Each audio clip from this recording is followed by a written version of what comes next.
So, in order to make life habitable on a planet, um, it would have to orbit a star that's been stable for billions of years, be at a distance that water is liquid and not either frozen or evaporated, um, and also needs to have more of a circular orbit so that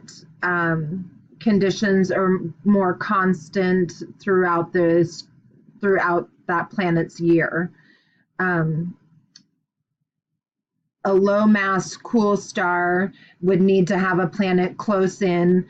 order to sustain life, and then higher mass, hotter stars would have to have a planet further out so that they don't get too hot in order to sustain life. Also, stars that are more than twice the mass of our sun don't last long enough to sustain life.